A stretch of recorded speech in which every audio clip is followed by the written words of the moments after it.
En général, quand on débute notre parcours pour atteindre le statut d'indépendance ou de liberté financière, on a rapidement compris l'intérêt d'investir. Donc on sait qu'il ne faut pas qu'on laisse trop d'argent en banque, sinon notre argent se fait grignoter petit à petit par l'inflation.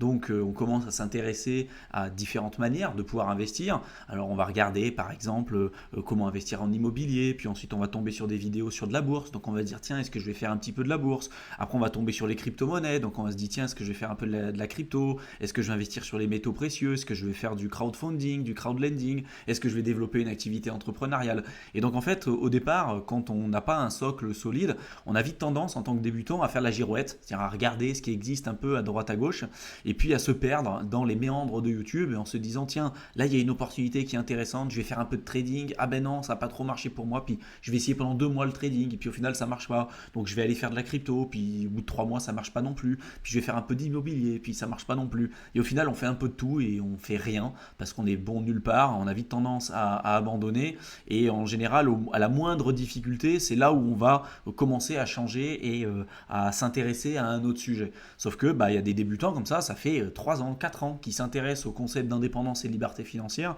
Les actions concrètes qui ont été mises en place, elles sont très très faibles parce que bah, souvent, c'est plutôt des informations théoriques. On va mâcher du contenu, on va récupérer du contenu un peu à droite à gauche, mais en action concrète et pragmatique, il y a très peu de choses. Et pour le peu de personnes qui ont commencé à mettre des choses en place, au moment où il y a la moindre difficulté, au moment où ça devient un peu compliqué et difficile, bah en fait ils abandonnent et puis ils changent, ils vont sur autre chose parce que voilà, on va pas forcément trop se prendre la tête là-dessus. Et l'idée de cette vidéo, c'est pour répondre à une question comme tu as pu le constater sur le titre, mais répondre à une question justement qui revient énormément de la part des débutants qui me demandent très souvent, voilà, c'est quoi le meilleur investissement, le meilleur placement, le plus rentable et tout. Alors déjà, je vais te donner un premier élément de réponse qui est très bateau et que tu auras à mon avis déjà eu l'occasion de rencontrer à de très nombreuses reprises, mais qui pour moi reste vraiment très vrai. C'est la formation sur toi-même, c'est-à-dire les connaissances que tu vas avoir, l'expertise que tu vas être capable de développer, parce que si tu n'as aucune connaissance, aucune expertise sur quoi que ce soit, tu pourras essayer de faire ce que tu veux, tu n'auras aucun résultat et tes investissements, entre guillemets, ne fonctionneront pas. Tout part de la connaissance et de l'expertise que tu seras amené à développer. Une fois que tu t'es formé sur un sujet, tu vas peut-être tomber sur certains investissements ou certains secteurs d'activité qui vont t'attirer plus que d'autres. Par exemple, il y en a pour qui ça va être plus l'immobilier, parce que c'est concret, parce que c'est de la pierre, parce que voilà, les Français en tout cas ils adorent ce truc-là, parce que c'est pragmatique, tu vois, c'est quelque chose qu'on peut voir, c'est du concret. Ensuite, tu peux être aussi attiré par la bourse, par les crypto-monnaies, par le private equity que je t'ai évoqué un petit peu plus tôt. Mais à chaque fois, tu vas avoir des avantages et des inconvénients. Moi, ce qui a fonctionné pour moi au départ, et ce qui a été un super accélérateur financier, c'est d'investir dans les cryptos. J'ai investi en 2018, j'ai investi presque au plus bas du cycle précédent, en tout cas de 2017. Il y a eu tout un gros crack sur la crypto et moi j'ai profité justement de ces périodes-là pour investir et ça a été un super accélérateur financier parce qu'entre 2018, 2019, 2020, 2021, il y a eu un bull run énorme. Et après, cet argent-là, si tu veux, je l'ai utilisé pour l'investir dans d'autres classes d'actifs parce que la volatilité que j'avais là-dessus, le risque que je prenais en investissant dans le secteur crypto, j'étais capable de prendre ces risques-là parce que j'étais plus jeune et j'avais un capital moins conséquent. Aujourd'hui que mon capital est plus conséquent, je suis plus prêt à prendre les mêmes risques ou à remettre en jeu tout ce que j'avais pu gagner à cette époque. Et donc, si tu veux, tu vois, la crypto, ça m'a attiré parce que aussi j'avais plusieurs amis qui étaient à l'intérieur à ce moment-là et je me suis dit pourquoi pas et c'était quelque chose, tu veux, qui me plaisait. Mais c'est pas parce que moi j'ai réussi à faire ces choses-là et également aussi que j'ai eu des résultats et également que ça m'a plu que toi, forcément, il va falloir que tu fasses la même chose. Je te dis souvent sur cette chaîne YouTube qu'il existe autant de parcours et de moyens de gagner de l'argent qu'il existe aujourd'hui d'individus sur Terre. Tu vois, même pour atteindre le statut d'indépendance ou de liberté financière, il n'y a clairement pas qu'un seul et unique chemin pour pouvoir y arriver. Il faut simplement trouver celui qui te correspond, celui qui te plaît et celui sur lequel tu vas apprendre à devenir bon, sur lesquels tu seras prêt à te casser la gueule, à te casser les dents et à continuellement remonter sur le vélo pour trouver des solutions, etc., etc. Parce que dis-toi que si tu arrêtes à un moment donné parce que c'est compliqué, c'est qu'il y a des millions de gens autour du monde qui ont arrêté à ce moment-là. Et c'est à partir du moment où tu arriveras à passer à travers ces choses, ces moments difficiles, ces moments compliqués, tu arriveras à sortir ton épingle du jeu et qu'à un moment donné, tu pourras obtenir des résultats auxquels beaucoup de gens malheureusement ne pourront pas prétendre. Malheureusement ou heureusement en fonction de comment tu vas voir les choses. Donc il n'y a pas le meilleur investissement, le meilleur placement possible, le plus rentable. Je peux te donner des cas concrets en te disant que la crypto aujourd'hui c'est la classe d'actifs la plus performante de toute l'histoire de l'humanité. malheureusement, quand tu regardes les chiffres, il y a plus de personnes qui perdent de l'argent en crypto qui n'en gagnent. Tu vois. Même si théoriquement, si tu faisais du DCA sur du Bitcoin sur une période de 4 ans, même après avoir acheté le top du cycle précédent, tu continues de faire ton DCA et donc d'acheter comme ça au fur et à mesure en profitant des tendances baissières sur une période de 4 ans, tu aurais normalement gagné de l'argent. C'est ce qui s'est passé historiquement parlant. Dans le futur, on verra si ça sera toujours le cas, mais globalement, c'est ce qu'on est capable d'observer aujourd'hui en termes de données. Et je te pose une question, aujourd'hui, il y a combien de personnes qui ont véritablement gagné de l'argent en crypto? Malgré le fait que des fois, tu as des gens qui sont en crypto depuis 7 ans, 8 ans, 9 ans. Et aujourd'hui, ils sont encore en négatif, ces gens-là. Pourquoi? Parce qu'ils font du trading, parce qu'ils n'ont pas véritablement de compétences transversales, ils font des all-in en faisant n'importe quoi. Et donc, tu vois, en fait, c'est toujours le rapport que tu vas avoir avec cette classe d'actifs. Est-ce que ça va te plaire? Est-ce que ça va pas te plaire? Est-ce que tu vas devenir bon là-dedans? Est-ce que tu seras prêt à passer à travers toutes les merdes qui vont se présenter à toi et comprendre que chaque classe d'actifs va avoir son lot d'avantages et d'inconvénients. La crypto, par exemple, le gros avantage, ça va être les performances. Voilà. Les performances que tu as en crypto, tu les retrouveras jamais ailleurs. Par contre, les inconvénients, c'est que c'est un domaine qui est très très jeune, qui est très complexe. Moi, ça fait des années que j'investis à l'intérieur. J'ai une chaîne à plus de 110 000 abonnés là, à l'heure où je suis en train de tourner cette vidéo. Je te mettrai le lien dans la barre d'infos si tu veux y jeter un coup d'œil. Mais ça fait des années que j'investis là-dessus. J'ai accompagné des milliers de personnes à investir en crypto depuis 2018. Donc c'est vraiment un domaine que je maîtrise et je me rends compte à quel point il est difficile à appréhender parce que je continue de dépenser des dizaines de milliers d'euros chaque année pour être à jour sur ce truc-là. Je fais presque ça tous les jours. Aujourd'hui, je suis plus salarié et c'est un domaine qui me passionne et je travaille des heures et des heures chaque jour pour essayer de suivre ce qui se passe. Et c'est même pour moi, c'est extrêmement compliqué. Donc, j'imagine même pas en fait pour les particuliers et ceux qui ont un job salarié à côté ou qui essayent de s'intéresser à la crypto comme ça pour gagner un petit peu d'argent. C'est un domaine qui est quand même très complexe. Et tu vois, dans cette classe d'actifs, il y a certes des opportunités, mais il y a également aussi pas mal de risques et aujourd'hui, la majorité des gens perdent de l'argent. Si tu prends le cas de la bourse, le gros avantage, c'est que tu as une liquidité qui est super importante. Tu peux également aussi faire en sorte d'avoir une vraie dynamique qui se met en place sur le long terme. Et d'ailleurs, entre la bourse et l'immobilier, tu vas avoir l'immobilier qui globalement sur le long terme est bien plus performant. Par contre, l'inconvénient que tu vas avoir en immobilier, c'est que par exemple, tu ne peux pas utiliser l'effet de levier. Tu vois. C'est un domaine qui est quand même aussi assez complexe, mais tu ne peux pas utiliser l'effet de levier, donc utiliser l'argent de la banque pour investir sur les marchés financiers. Peut-être si tu le fais via des SCPI, mais voilà, ça reste des cas très spécifiques. L'immobilier, ça reste la seule et unique classe d'actifs en France où on va te prêter de l'argent pour investir sur principalement l'immobilier. Donc tu auras certaines garanties, mais tu utilises l'argent de la banque, l'effet de levier de la banque pour acheter plusieurs biens immobiliers. Ça peut vraiment te permettre d'accélérer. Par contre, si tu fais une erreur à 300 000, 400 000 euros, ça fait quand même très mal. L'effet de levier, c'est ça, hein, c'est que tu vas donner un accélérateur sur les résultats que tu vas obtenir, mais si tu fais de la merde, ça va être un accélérateur sur ton erreur aussi. Hein.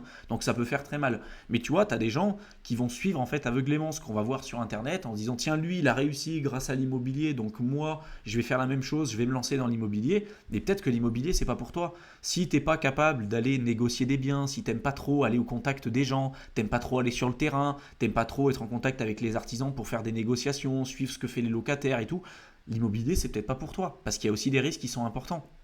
Ce sera peut-être la bourse par exemple, mais peut-être que la bourse non plus sera pas quelque chose qui va t'intéresser parce que tu trouves ça peut-être trop compliqué ou trop ennuyeux ou toi tu es peut-être capable de subir plus de volatilité, donc tu peux aller peut-être sur les produits dérivés, les contrats à terme, il y a peut-être plus de choses que tu peux faire là-dessus ou aller vers les cryptos, mais peut-être que les cryptos c'est trop complexe pour toi ou c'est trop récent ou c'est trop volatile, tu vois. Mais voilà, tu as toujours un juste milieu à avoir et je pense qu'il faut toujours se poser la question, qu'est-ce qui va fonctionner pour toi et quel est le meilleur véhicule d'investissement qui va être en adéquation avec les actions que tu vas mettre en place et l'objectif que tu t'es fixé. Tu vois, c'est vraiment ça pour moi le plus important et le nerf de la guerre. Si ton objectif c'est d'être libre financièrement, comme ce que je m'étais fixé au départ, en 5 ans en partant de zéro et que tu mets 500 balles sur un MSCI World, t'es sûr que ça ne marchera pas. Voilà, tu peux faire des calculs aujourd'hui. Ton MSCI World, il ne va pas faire du 300% annualisé sur les 5 prochaines années. Donc c'est sûr que ça ne marchera pas, tu ne seras pas libre financièrement. Par contre, si tu me dis, je veux être libre financièrement sur une période de 20 ans, 30 ans, j'investis 500, 700 euros par mois sur un ETF S&P 500, bref, tu te crées une véritable gestion indicielle et un vrai portefeuille long terme en bourse. Pourquoi pas, tu vois, tu peux poser les chiffres par écrit et pour moi, tes actions, elles sont en lien avec les objectifs que tu t'es fixés et tu utilises un bon véhicule d'investissement. Si tu me dis je veux investir dans les métaux précieux parce qu'en ce moment je n'ai pas confiance aux banques centrales, il y a de la corruption un peu de partout, mais que tu investis dans les métaux précieux pour être libre financièrement dans 7 ans, voilà, les métaux précieux, je te le dis maintenant depuis très longtemps, c'est pas un véhicule d'enrichissement, c'est un véhicule de conservation plutôt de patrimoine. D'ailleurs, on le met dans la catégorie investissement, mais pour moi, les métaux précieux, c'est pas des investissements, c'est juste un moyen pour toi pour conserver ton patrimoine et ton pouvoir d'achat, surtout à travers le temps. Voilà. Mais globalement, c'est pas comme ça que tu vas devenir riche. C'est pas en investissant sur les métaux précieux que tu vas devenir riche, parce que c'est pas un actif productif. Tu vois, la bourse, pourquoi ça offre, et surtout les actions, des performances plus importantes que la plupart des autres classes d'actifs sur le long terme, parce que c'est des actifs qui sont productifs et les entreprises créent de la richesse. Tu peux investir aussi sur d'autres classes d'actifs, hein, l'immobilier et tout, mais tu vois, à chaque fois, tu as des avantages et des inconvénients. Les cryptos, c'est pareil, mais attention à la manière dont tu vas voir les choses, parce que la majorité des personnes se lancent dans un truc parce qu'ils y voient des opportunités, mais elles ne se sont jamais vraiment posé la question de se dire, est-ce que vraiment ça va me correspondre et est-ce que je suis prêt à faire les efforts nécessaires, à me former suffisamment pour en savoir plus que la majorité des gens, parce que c'est du player versus player, comme à chaque fois, hein. Ceux qui gagnent le plus d'argent sont ceux qui ont le plus d'expertise sur le sujet, le plus de connaissances sur le sujet, qui sont le plus formés. Et ceux qui se font éclater sur toutes les classes d'actifs sont ceux qui croient un peu au miracle, qui prennent pas le temps de se poser les bonnes questions, qui investissent n'importe comment parce qu'ils se disent c'est bon, il n'y a pas de problème, j'ai tout de gratuit sur Internet. Tu verras, hein, moi il y a plein de gens que je rencontre, même dans la vie de tous les jours, qui me disent ça sert à rien d'acheter une formation ou ça sert à rien d'acheter un bouquin pour me former sur quoi que ce soit, parce que de toute façon il y a tout de gratuit sur Internet. Et c'est des mecs qui la plupart du temps n'ont aucun résultat. C'est des mecs qui te disent ça sert à rien de se former, mais ça fait 20 ans que tu fais la même chose, ça fait 20 ans que tu n'as pas de résultat, mais ça sert à rien de te former.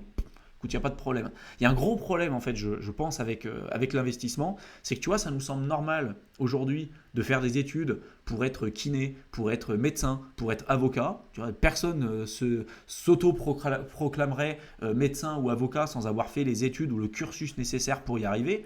Par contre, investisseur ou entrepreneur, ça, il n'y a pas de problème. Tu vois, on va se dire, c'est bon, j'ai lu 3 bouquins sur l'entrepreneuriat ou sur l'investissement, j'ai regardé 2-3 vidéos qui parlaient de ce sujet-là, j'ai peut-être eu quelques petits résultats, mais c'est bon, voilà, j'ai pas besoin de me former plus là-dessus. Je suis un investisseur parce que c'est bon, je connais déjà le truc. Mais s'il y a bien un truc que je te répète depuis maintenant des années sur cette chaîne YouTube, c'est que dans le domaine de l'indépendance, de la liberté financière, de l'investissement de manière générale, il n'y a aucune vérité absolue.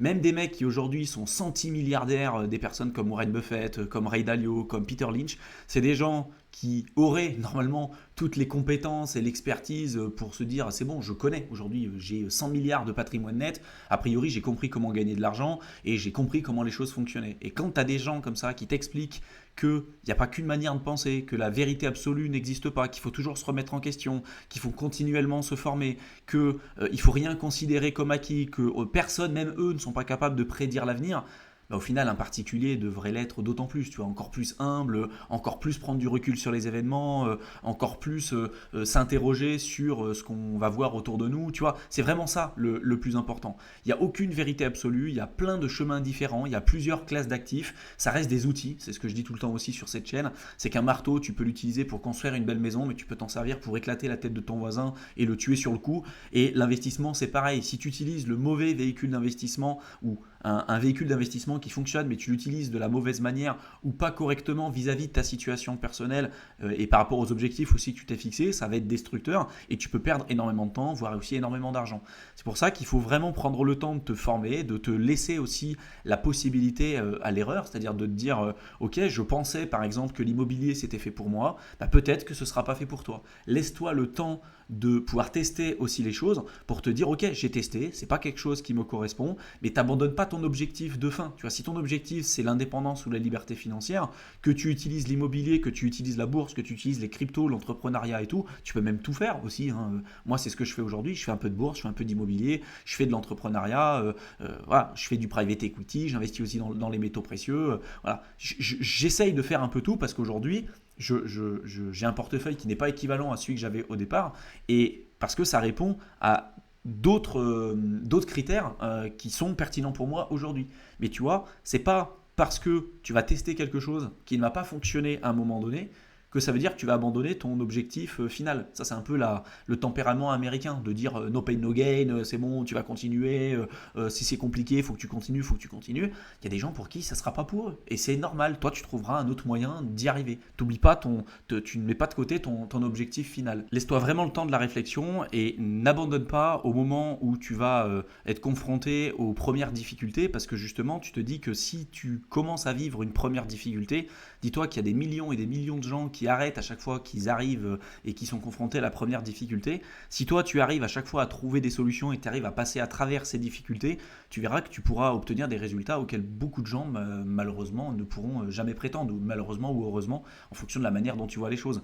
Mais tu vois, c'est vraiment ça le plus important. Et dis-toi que pour obtenir des résultats qui soient importants et significatifs, il faut de toute façon que tu sois meilleur que la moyenne, il faut que tu sois plus compétent que la moyenne, il faut que tu aies plus d'expérience que la moyenne, il faut que tu passes plus à l'action que la moyenne. Voilà, ça reste le cas de partout.